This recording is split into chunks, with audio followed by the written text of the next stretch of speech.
and welcome again to our call today, hosted by Kevin Roberts, CPA of the Roberts CPA Group in Louisville, Kentucky. The title of our call today is Social Security Strategy and Secrets, What You Need to Know. If you're not already a client of Kevin's, he's a graduate of Georgetown College and received his MBA from the University of Louisville. He's managing partner and president of Roberts CPA Group, which has offices in Louisville and LaGrange, Kentucky, and they provide a wide variety of accounting, tax, and financial management services tailored to meet the needs of their business and individual clients.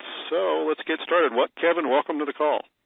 Okay, very good. Thank you very much, ladies and gentlemen, for coming on board and spending hopefully 45 minutes or so. That'll be well worth your time to come online here and listen to and view our presentation. Let's go to the next slide and we'll get started here. The Social Security system, there's all kinds of ways to handle it. I kind of liken it to a traveling down the highway. You have multiple exits. All those exits can get you to the same destination, but the best point is to choose which one will get you to where you want to go the quickest. So if we go on to the next one, longevity is the biggest risk with our money during retirement.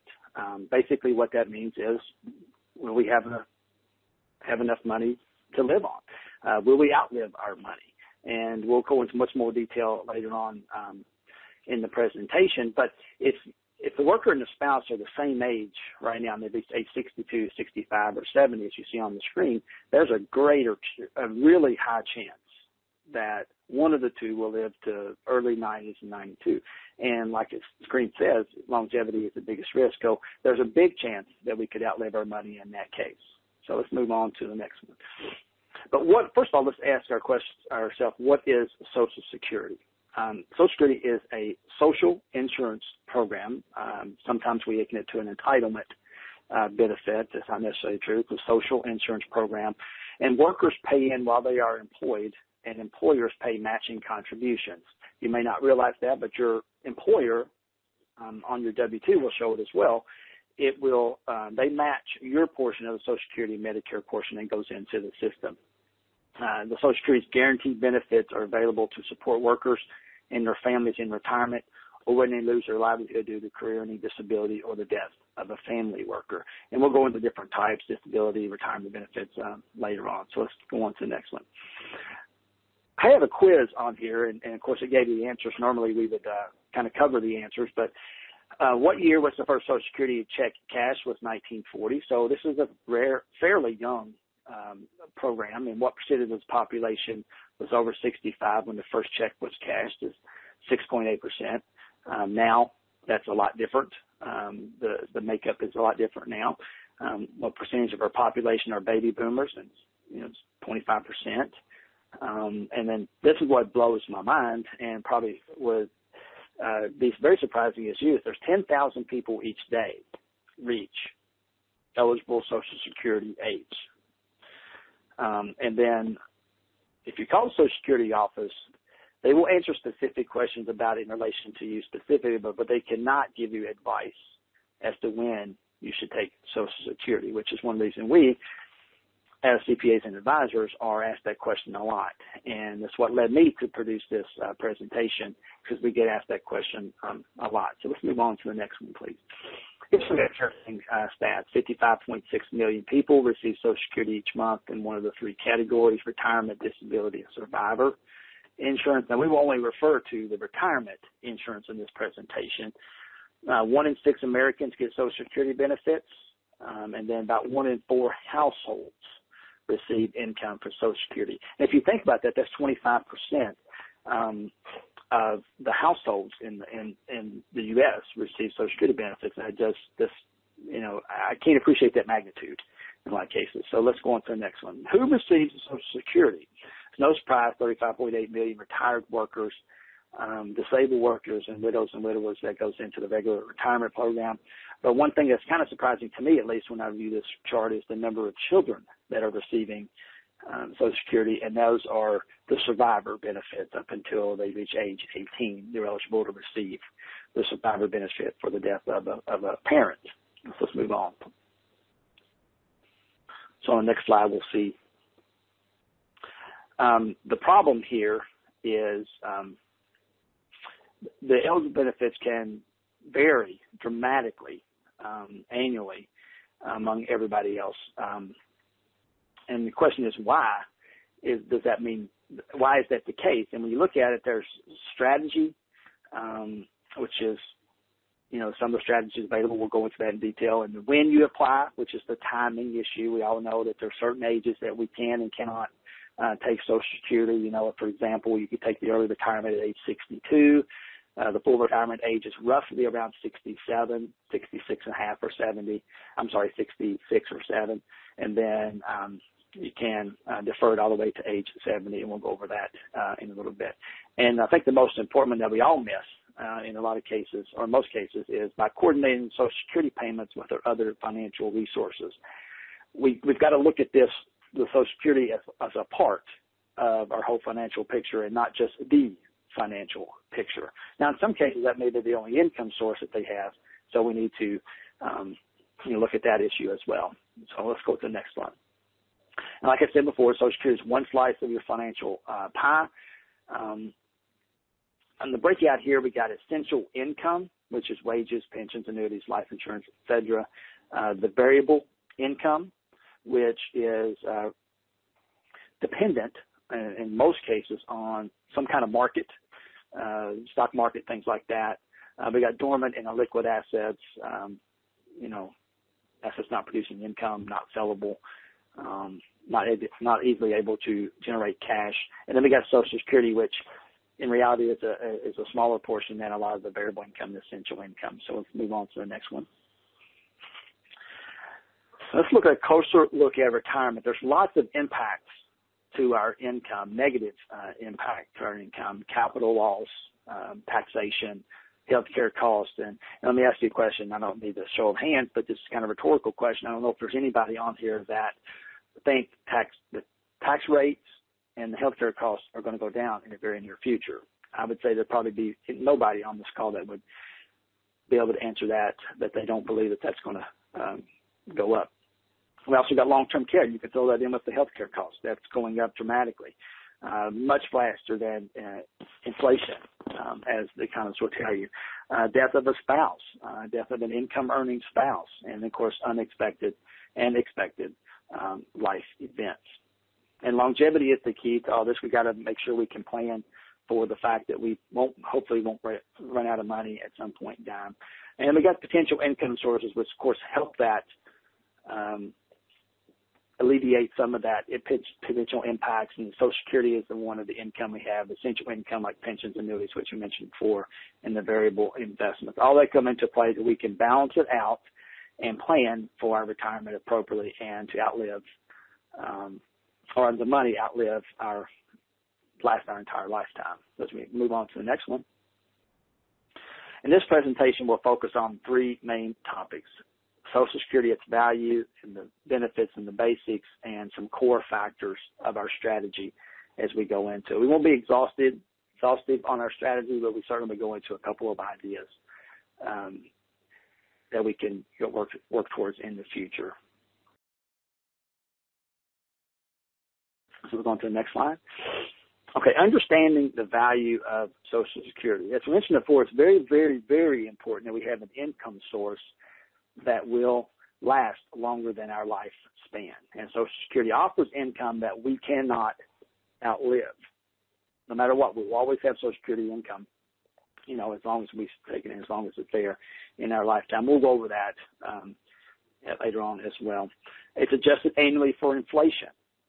We have the cost of living adjustment. And if you remember back probably 2010 or 11, I had clients calling in and says, my Social Security income has not gone up. And that was true. There was a couple of years in there where we did not have a cost of living adjustment for whatever reason. But most of the time, probably 95% of the time, we've had a cost of living adjustment. Generally, it averages about 2.5%, 3%. In some cases, it's been 10%, but most time it's averaged about 2 or 3%. So we move on to the next one. Social Security benefits. Here's 4 questions typically retirees have that I've had to answer in the past. Question one, will Social Security be there for me, and how much can I expect? How can I maximize my income? And will Social Security be enough to live on in retirement? Now, today's presentation, we won't answer any of those in specific. I just encourage you to call in and make an appointment to come in. What we do is prepare your own customized Social Security analysis using a software program that we have, and it kind of estimates what your income is going to be after you've obtained your Social Security benefit statement. And we bring in and we look at your Social Security report and estimate what income you would have. And I encourage you to even take that further if you had that report and to coordinate it with your other financial resources as well to make sure we have an income plan for life as we go forward. So let's move on to the next one, please. Question one, will Social Security be there for me? We'll see on the next one here, and we'll go through a couple of statistics. Trust fund balance on 9/30/2011 is when the federal government's fiscal year ended on September 30th. We have $2.653 trillion in the trust fund balance, and it's kind of a little bit misleading. There's not necessarily a fund within the government set aside for just Social Security. It's an account that's in the overall general budget, but they do track this, so we know at some point in time, or we know the statistics for the particular year. In 2012. We had total income of $838 billion, expenditures of $773. That's current benefits paid out, and then of course net increase of assets of $65 billion, which leaves us a balance of $2.7 trillion on September 30th, 2012. So let's go forward from there. Recent Social Security status update. I keep hearing that Social Security is about to go broke. What do the numbers show? So let's now go to the next one. This is from an actual Social Security benefit statement that now you don't get in paper anymore. It's 2011. Now you have to request it online. And you just give me a call if you need any help in getting your Social Security benefit statement registered. It takes about 5 minutes to register online. I think I have mine in about 5 minutes or so. It asks you some questions that only you should be able to answer to verify your identity. But it really takes no time at all to get the statement. So I'd be happy to help if you need that help. But anyway, if you look at the actual Social Security benefit statement, and this kind of goes to what everybody has heard, without changes in 2033, Social Security Trust Fund will be able to pay only about 75 cents for each dollar of scheduled benefits. Obviously, to make the most obvious statement that you can possibly make is we need to resolve these issues soon to make Social Security continues to provide a foundation of protection for future generations. And we've all heard this potential in the political arena. It's just been volleyball back and forth a lot, and I'm sure at some point in time we'll hear some more definite details. So let's move on to the next one. Okay, will Social Security be there for me? We saw a graph in yearly, and of course we're in 2014 now. These are projections going forward, and it does get narrower and narrower where potentially the outgoing figures will at some point in time exceed the income. And like I said, probably 2033 is when it's expected to happen. So for the immediate future, it is there and very vibrant part of a lot of retirees' income sources. Let's move on. Excuse me. Two main programs. You got the worker program and the spousal program, and they all kind of coordinate together. Retirement, disability, because we won't cover disability in this presentation, but there is a possibility as well. And the spousal portion of it is for dependents and then survivor benefits as well. So let's move on to the next one. Okay, let's take a look at some options that we have as we get into this. Excuse me. As we get in. Excuse me. As we get into some strategies here. So we have worker one and worker two. And in retirement, they flip the Social Security on at retirement, and that's typically around 67 years old. So as we move on to the next option. And we have option 2. This is more of a traditional approach. We have one worker and one spouse, and that could be, a non-working spouse or maybe a spouse that worked for the first 5 years of the marriage, and then they had children and they left the workforce. They both begin collecting at full retirement age. As I said, it's likely around 67 for that, where they turn the switch on and start collecting Social Security. So let's move forward from that. And option 3, we have one worker and one spouse. And this is where the planning gets pretty critical, and the ability to do some different things that we have. Worker applies at full retirement age and suspends. Okay, and what that means is basically they apply for Social Security, and they tell the administration, say, okay, I applied, but I don't want to receive the benefits now. Okay, now and then the spouse, because of the worker applied, the spouse is now eligible to apply for 50% of the worker's benefits is what it works out to be. And so now we have the worker who immediately applies and then turns off the income stream, and then we have the spouse who immediately applies as well, and then they turn on their income stream and start collecting that for a period of time. So if we go to the next slide, we'll see step 2, same option, step 2. From age 67 to 70, the spouse is collecting the benefits. So the worker has his turned off right now, okay, and the spouse is collecting benefits. So as we move on, the worker turns his income stream on. If you go to the next slide. Okay, and let's go back to the last slide and we'll do something else. Okay, the worker waits to age 70, okay, to turn on his income stream.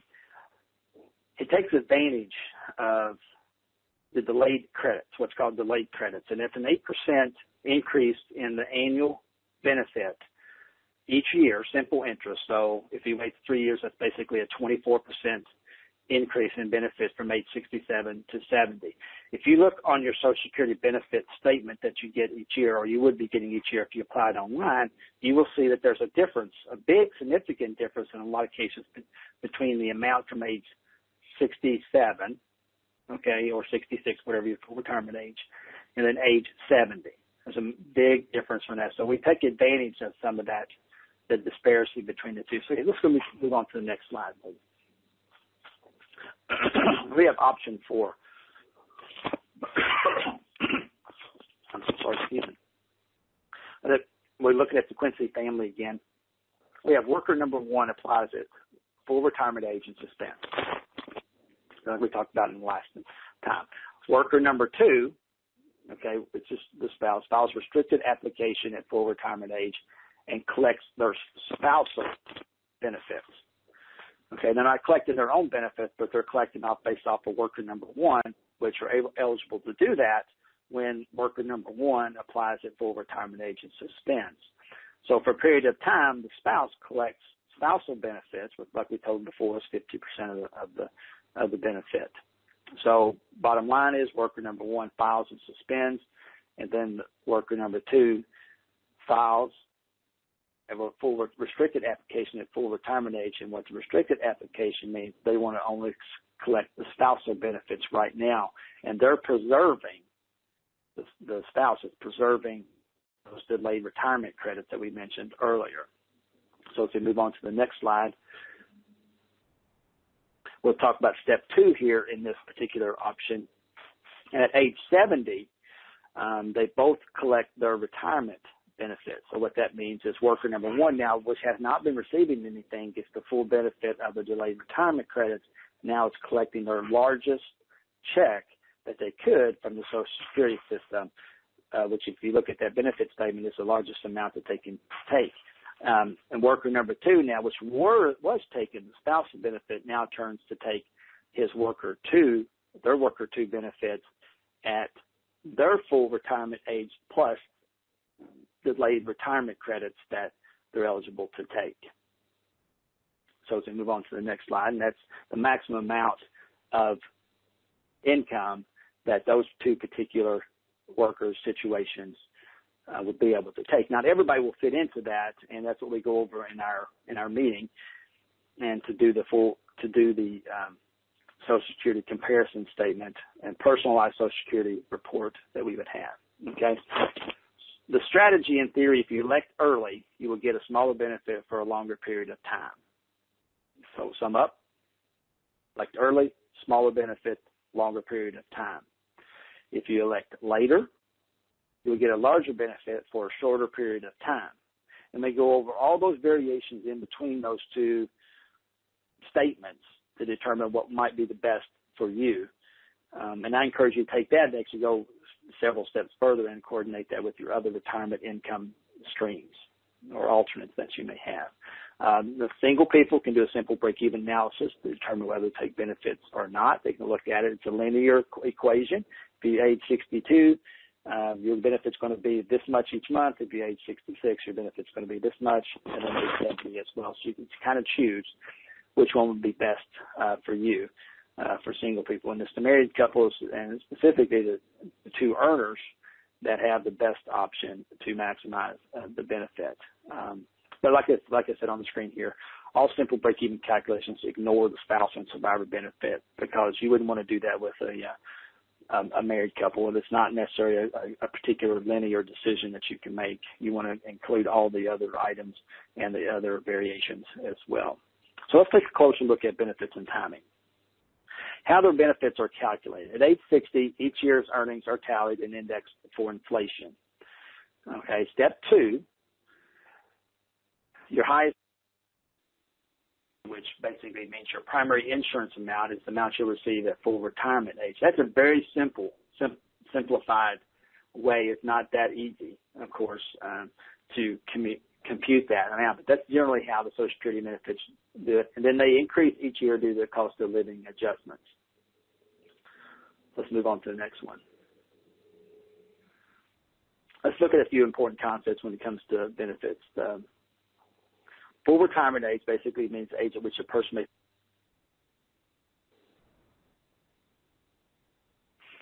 There's another important concept when it comes to benefits, delayed credit. We mentioned that earlier. It's an 8% simple interest calculation from year to year, that if you wait between the full retirement age and age 70, you get an increase, an 8% simple interest increase each year from benefit from age 67, which is your full retirement age, to age 70. And there's no reason to wait anymore, because you don't get any interest credit after delayed retirement credit after age 70. Okay, it no longer applies when you reach age 70 if you continue to delay. Okay, let's talk about the COLAs for just a minute, which is the cost of living adjustment. I referred to 2010 and 11. You see, those are the only 2 years that we have not had a cost of living adjustment.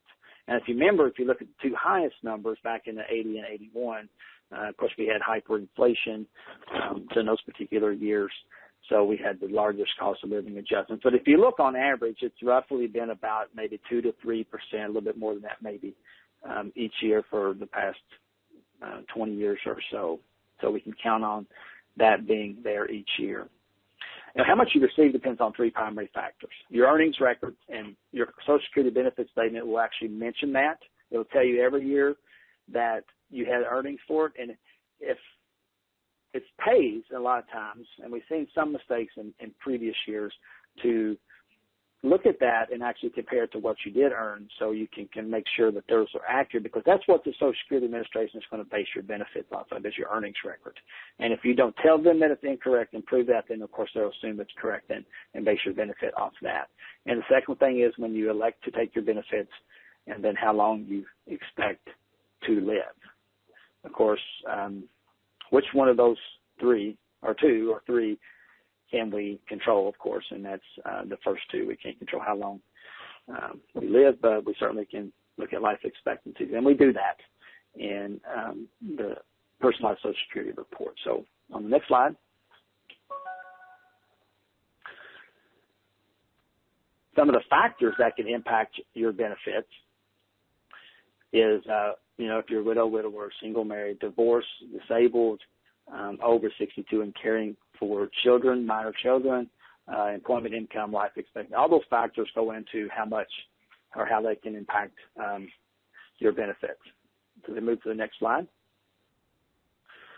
Let's look at some averages. Okay, in 2013, estimated monthly benefit with the code is $1,261. That's average. Okay, it's a lot more and a lot less. Eligible couple is both receiving Social Security is $2,000, and then the maximum monthly benefit individual is $2,533. So as of 2013, that's the most that you can get based on your earnings record. So if you maxed out the earnings every year, that would be what you could have gotten at 2013. So since you can't go back and change your earnings and you have no control over how long you live, calculating an expected lifetime benefit of Social Security is largely dependent on when you decide to take the benefit. So it's the timing strategy that we'll talk about next as we go forward. So third thing relates to the fourth question. Will Social Security be enough to live on? Excuse me, let's take some examples. For example, should you take per month, and this is a pretty fairly good comparison, at your age 62 and you're $1,850 a month. This is your early retirement. Okay, at age 62, you're eligible to take it when you reach age 62. At age 66, which in this case is his full retirement age, is $2,466. And then if he waits to age 70 because he gets the 8% credit, it's $3,255. So that's a pretty good decision to make. You know, which one would you take in that case? And you will see this massive differences between the three figures. You know, it's a $600 a month difference between the first two, and then there's an $800 a month roughly difference between age 66 and age 70. So as we go forward, we take a look in more detail.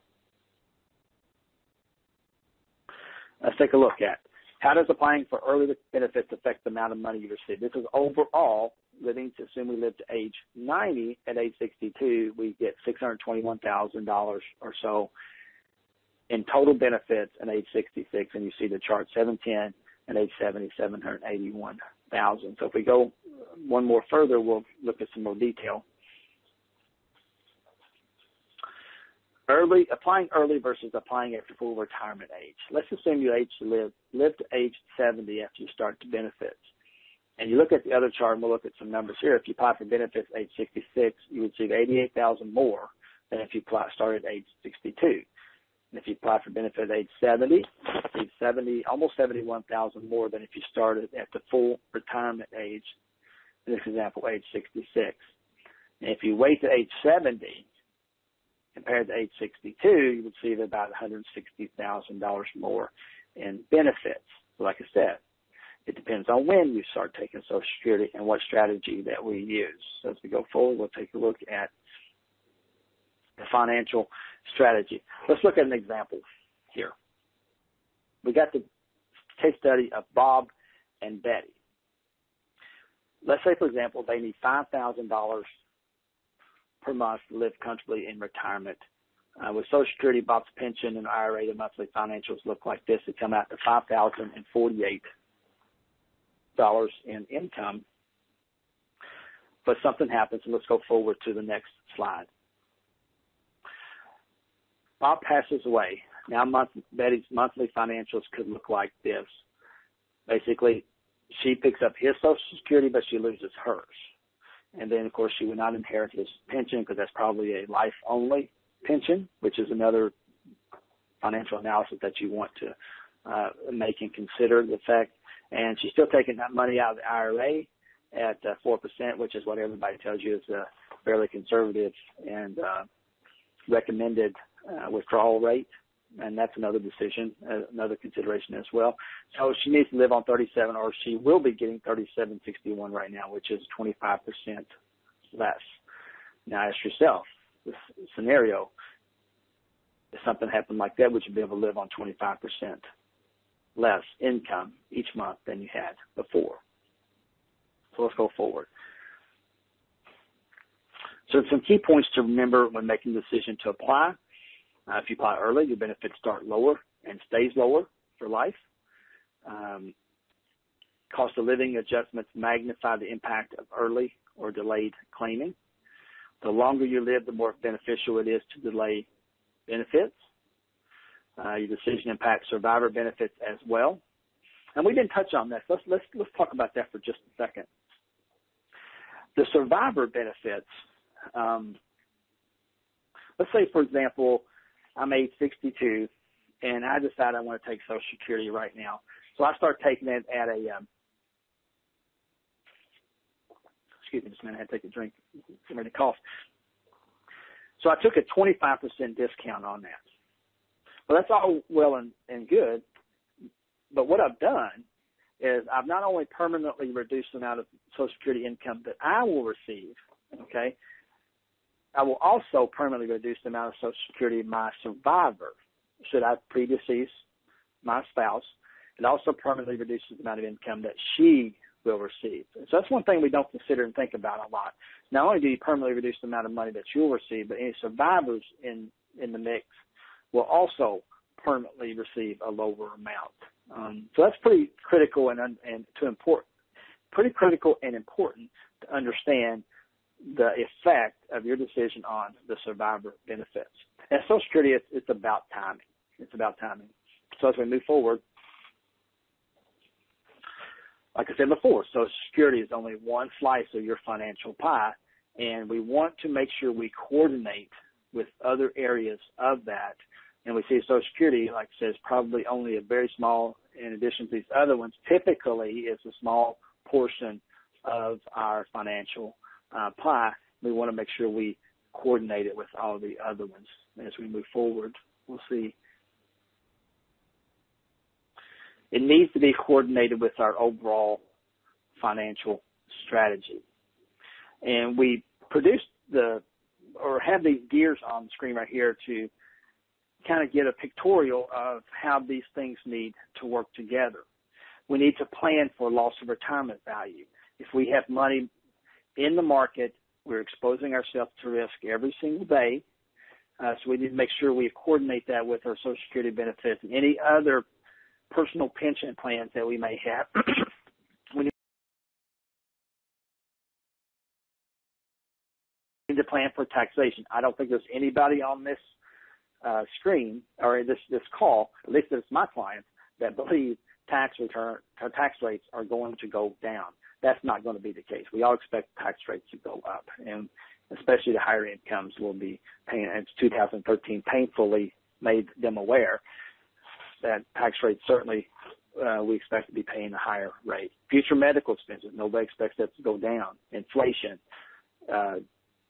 death of a spouse, unexpected and expected life events.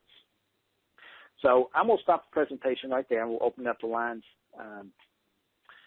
for questions if we want. But that's what I wanted to share with you today is the Social Security strategy and secrets, and what I believe we need to know as taxpayers and as Social Security recipients, what our strategies are, what our timing needs to be, and then how to coordinate that with other potential income sources. Like I mentioned a couple of times during the presentation, we want you to call, and we offer, and it's free, we offer the Social Security, personalized Social Security report for just calling our office and scheduling a time to come in. It's 1 hour. We'll go over this in detail. We want you to get your Social Security benefit statement, and we also want you to get your personalized Social Security report so you will know what to expect, what options you have, and what strategies we can use to employ that. So thank you very much, and then I guess we'll go to questions now. Thanks, Kevin. The phone lines are open. If you do have a question, just go ahead and say something, and Kevin will answer that. We'll check real quick here on the webcast to see if we've got any questions that have come in that way, and so far we don't. And so, Kevin, usually that means that you've done a perfect job when there's no questions. You've answered everyone before they even thought of it, so that's always a good thing. And, again, the lines are open. I don't hear of anybody answering questions. So we've got a few minutes, Kevin. If you've had these conversations, I know you just got off of a busy tax season. Have you had anybody recently come into the office that goes through their report and their statement and found anything interesting, or are these statements fairly correct when they come from the IRS? Well, there's a couple of different concerns in there. You get reported each year on what your benefits are. So that's from the tax return perspective, we that's generally correct from the IRS. But when they look at their Social Security personalized report, the comment that we receive more often than anything is, I want us taking it early because I paid into it for 35 years or 40 years or however long they work, and I don't think it's going to last. I want to start taking it right now.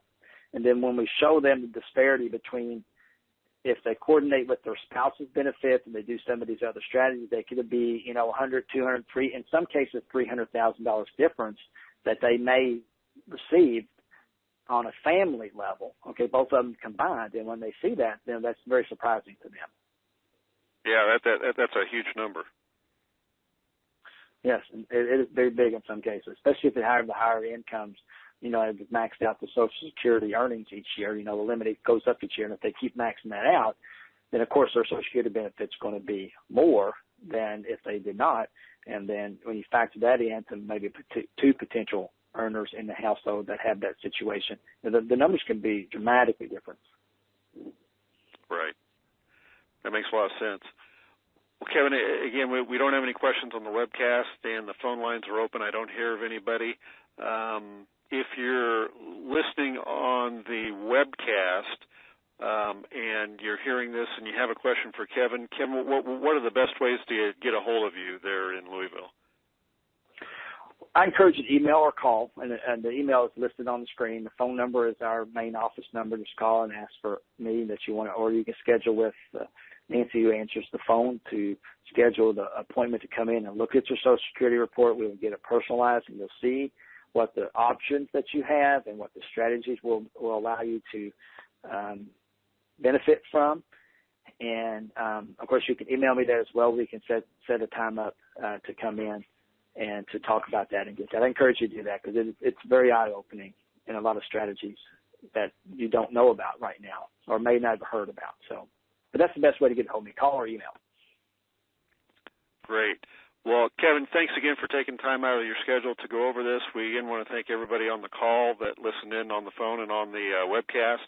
And again, if you're listening on the replay, the best ways to get a hold of Kevin to get your Social Security report and statement is kevin@roberts-cpa.com or call area code 502-426-0000. Kevin, thanks again. Again, you've been on the call today. Social Security Strategy and Secrets, What You Need to Know, hosted by Kevin Roberts, CPA of the Roberts CPA Group here in Louisville, Kentucky. Thanks again, everybody. We hope to see you soon. Thank you.